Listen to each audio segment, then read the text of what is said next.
Assalamualaikum warahmatullahi wabarakatuh.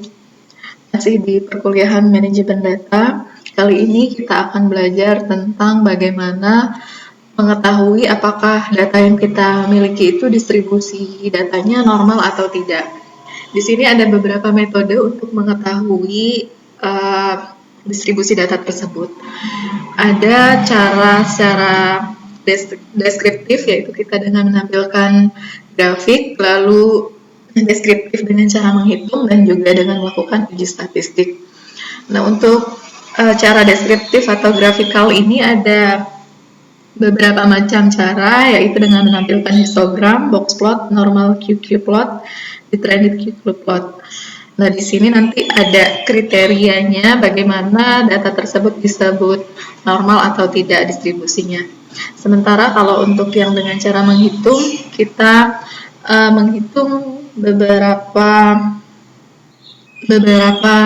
indikator seperti misalkan koefisien varians dengan cara membagi standar deviasi dibagi dengan min dikali 100%. Rasio skewness kita membagi antara nilai skewness-nya dibagi dengan standar error.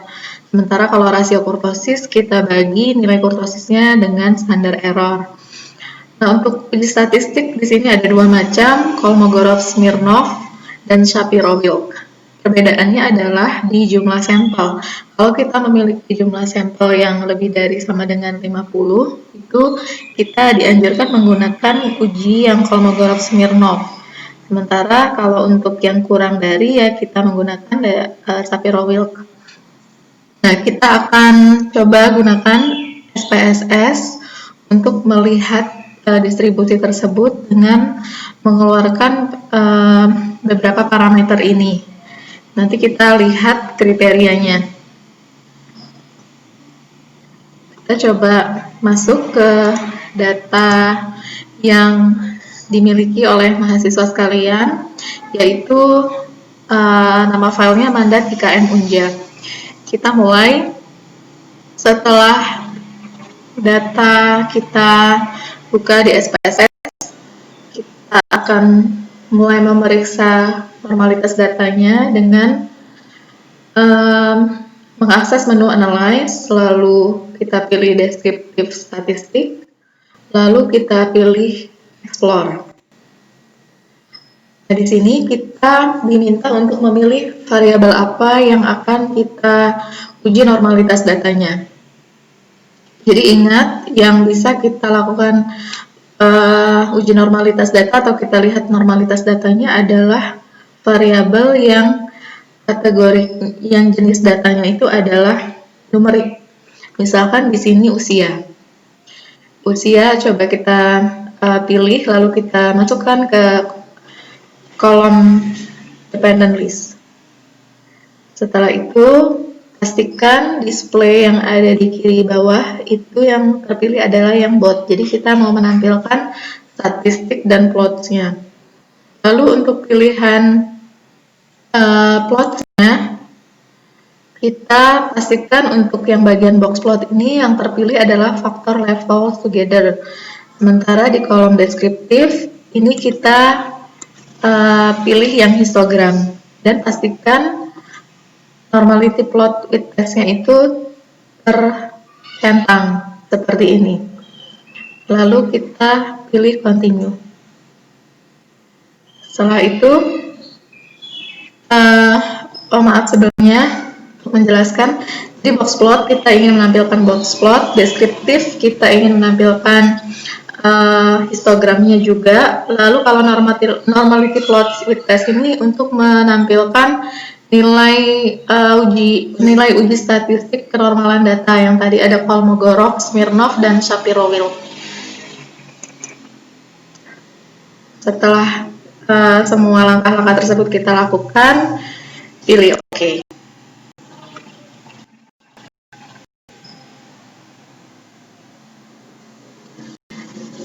Nah, di bagian output nanti akan muncul tabel seperti ini dan juga grafik, beberapa grafik.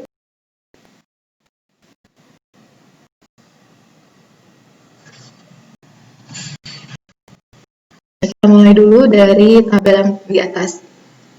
Tabel di atas ini menceritakan bahwa yang kita lihat kenormalan datanya adalah variabel usia.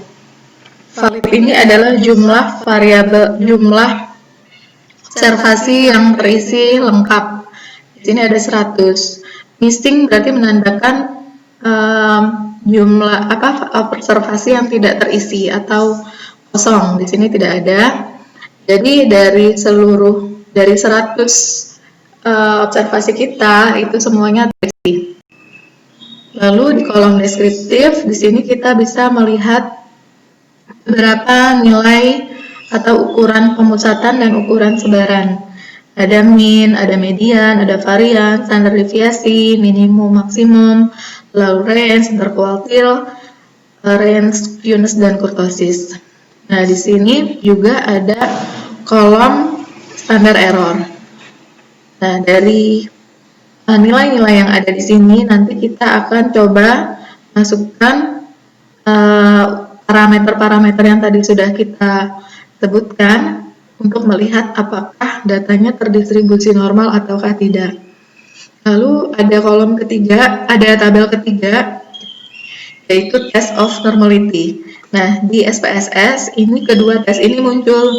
Jadi kita harus pilih salah satu. Mana yang akan kita pilih itu tergantung dari jumlah sampelnya.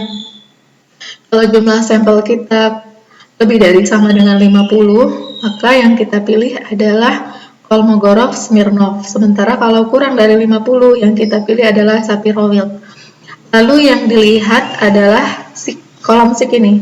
Ini adalah signifikansi. Jadi kalau di sini nilainya adalah 0,000. Gitu. Shapiro-Wilk juga di sini hasilnya sama. Nah, hasil ini bisa jadi seperti kondisi ini sama, tapi bisa jadi itu berbeda. Jadi kita harus pilih salah satu dan harus tahu kapan kita menggunakan salah satu dari uji ini. Lalu di bawah ini muncul beberapa grafik, ada histogram, lalu ada normal QQ plot, the trended normal QQ plot, dan box plot. Karena tadi kita perintahkan untuk box plot itu ditampilkan. Nah, sekarang kita satu-satu ke penjelasan sesuai dengan yang ada di PowerPoint ini. Kita masuk dulu ke deskriptif atau kita lihat secara grafikal dari histogram, box plot, normal QQ plot, dan trended QQ plot. Nah, histogram ini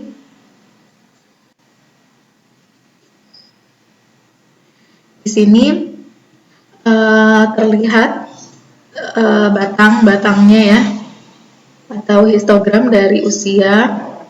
Nah, kriteria disebut data kita itu distribusinya normal ketika kurva yang ditampilkan itu bentuknya itu simetris. Simetris itu berarti belahan yang di kiri dan belahan yang di kanan, atau sisi kanan dan sisi kirinya itu sama.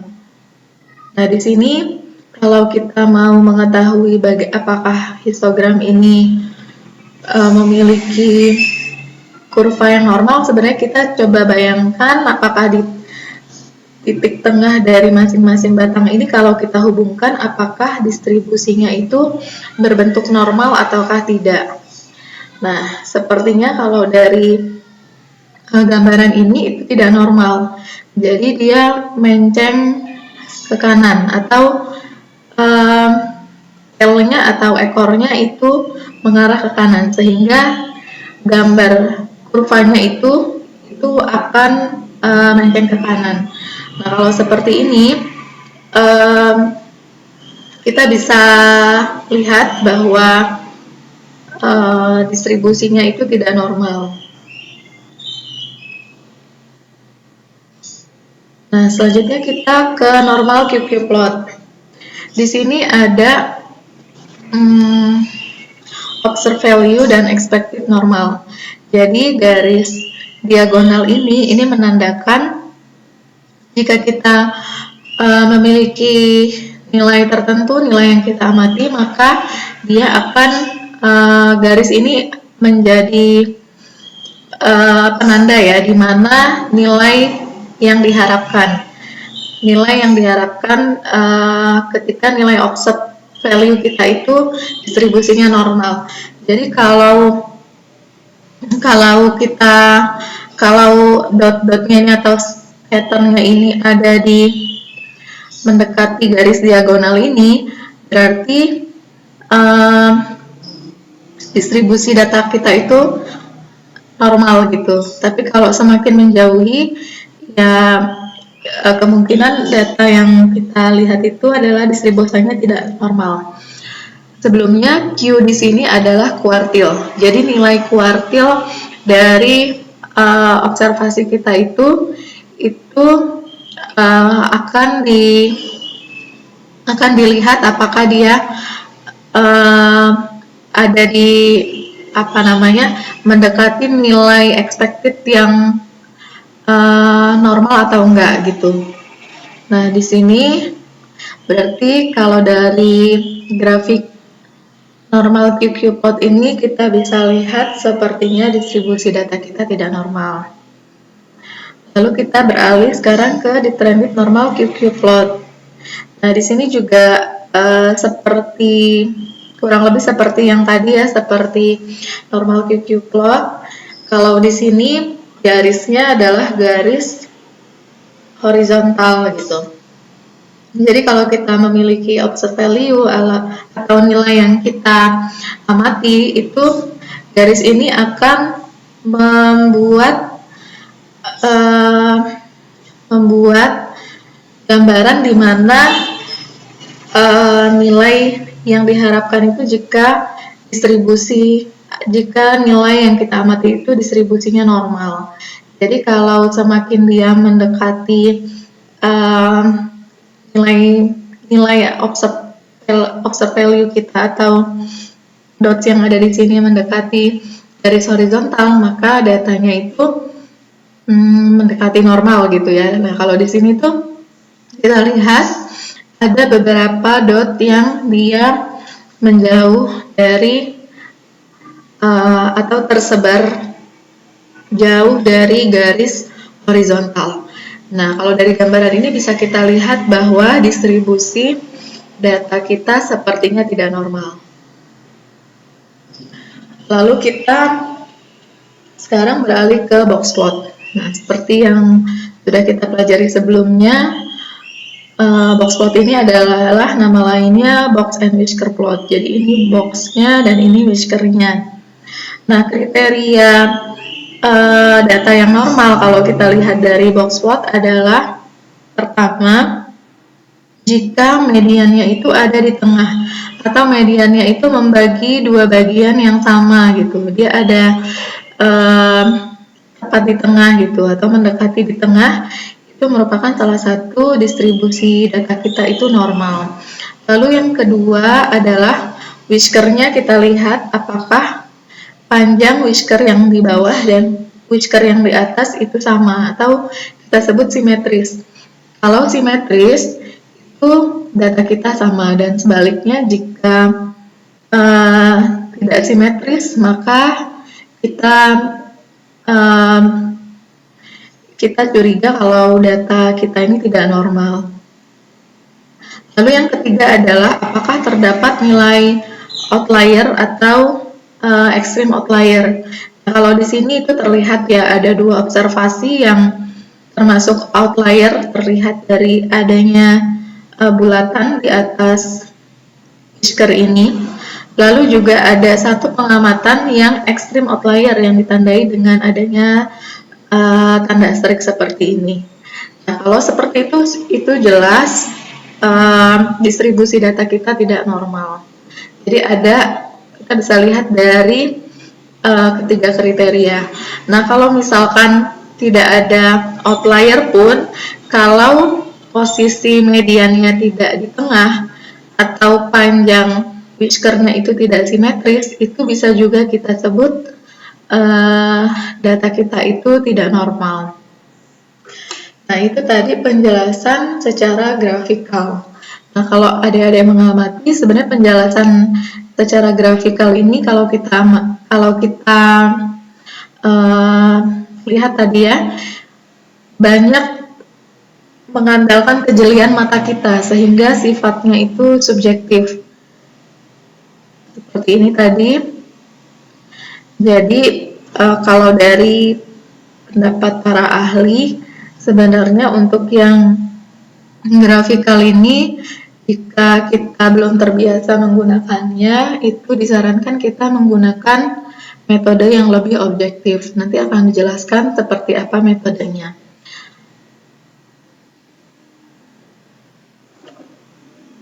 Nah, sampai di sini untuk yang grafikal sudah selesai. Sekarang kita masuk ke cara menghitung ya. Masih bicara yang deskriptif, tapi dengan cara menghitung beberapa parameter. Jadi sebenarnya untuk menentukan normal tidaknya data ini tidak harus semuanya. Yang tadi itu kan seluruh metode yang ada, kita bisa pilih salah satu gitu. Nah, kalau untuk yang cara hitung ini sebenarnya akan lebih objektif dibandingkan dengan yang tadi yang kita lihat berdasarkan grafik. Nah, salah satu yang bisa kita hitung dengan menggunakan cara menghitung ini adalah dengan mengeluarkan koefisien varians. Kita kembali lagi ke slide tadi. Koefisien varians rumusnya adalah standar deviasi dibagi dengan min dikali 100%. Nah, disebut normal itu jika koefisien variansnya kurang dari 50%. Kita coba hitung dulu koefisien variansnya. Di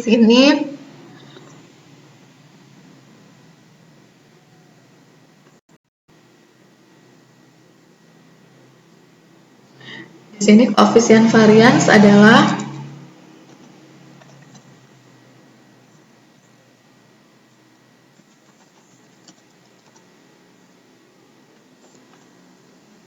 rumusnya adalah nilai standar deviasi dibagi dengan rata-rata dikali 100%. Di sini adik-adik bisa mengamati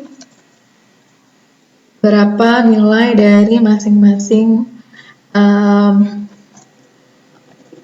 ukuran yang kita butuhkan tersebut. Coba kita hitung. Standar deviasi di sini adalah 1,477. 1,477 dibagi dengan rata-ratanya. Rata-rata adalah min, yaitu 20,40 dikali 100%. Dikali 100%. Coba dihitung hasilnya.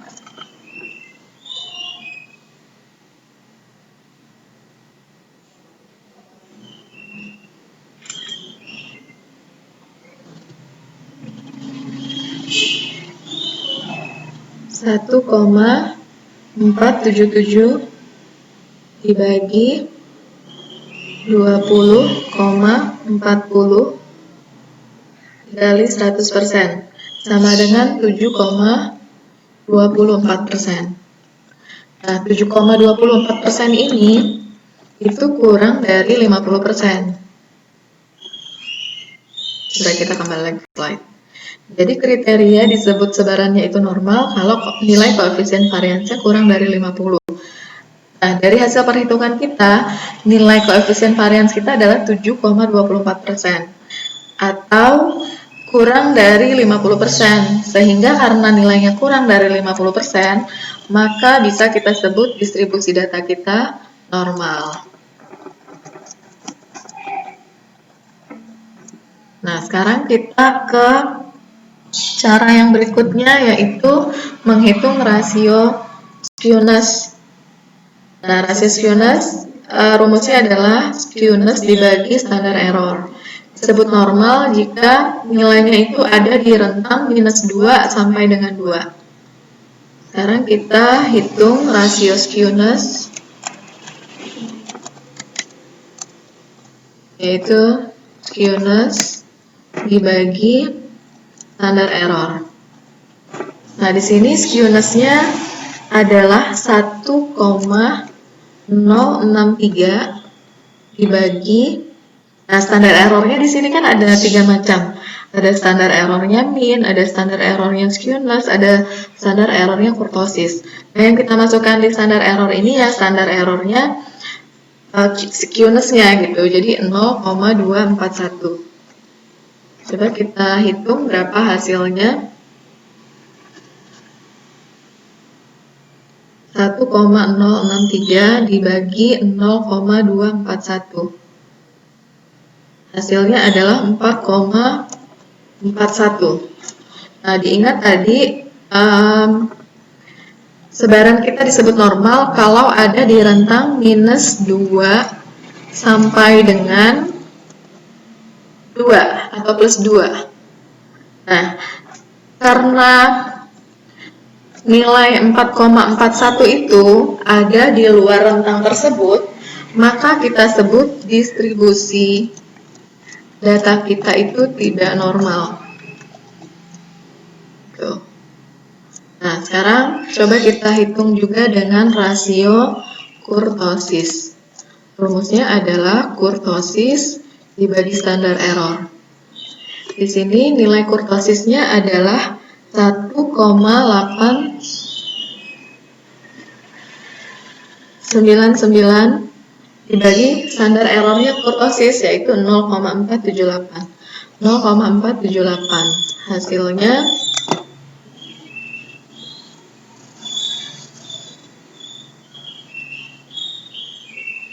1,899 dibagi 0,478. 3,97. Nah, karena 3,97 ini juga ada di luar rentangnya minus 2 sampai dengan plus 2, maka bisa kita simpulkan bahwa distribusi data itu tidak normal. Gitu. Nah, dari sini kita mendapatkan hasil yang berbeda untuk koefisien varians. Kalau dari koefisien varians, distribusi datanya itu masih termasuk normal, padahal kalau kita lihat dari rasio skewness, rasio kurtosis itu sama-sama menyatakan distribusi tidak normal. Begitu juga dengan kalau kita tadi ingat hasil dari kita melihat secara grafikal, baik itu histogram, normal QQ plot, detrended normal QQ plot, dan juga box plot, itu memberikan tampilan bahwa data kita itu distribusinya tidak normal. Dari hasil ini kita tahu ternyata dengan berbagai macam metode itu kesimpulannya bisa berbeda. Nah, seperti yang tadi disebutkan bahwa para ahli menyarankan kita menggunakan cara yang lebih objektif. Yang lebih objektif di sini kita diminta untuk menggunakan uji statistik. Karena kadang dengan jumlah sampel tertentu itu menghasilkan hasil yang berbeda gitu.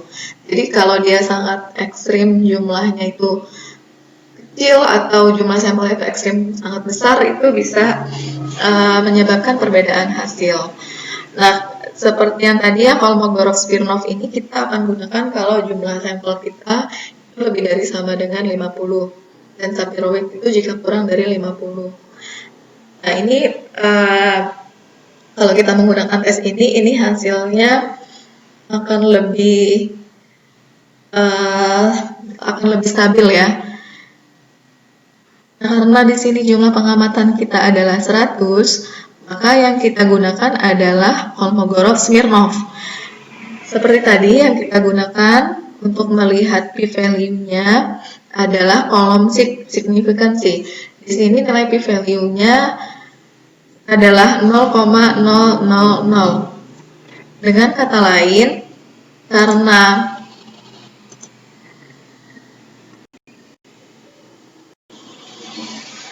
karena nilai p-value sama dengan 0,00, ini artinya p-value-nya kurang dari 0,05.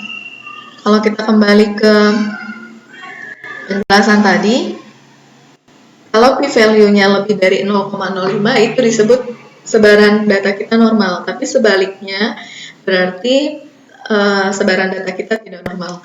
Dengan demikian, karena p-value kurang dari 0,05, maka bisa kita simpulkan distribusi data.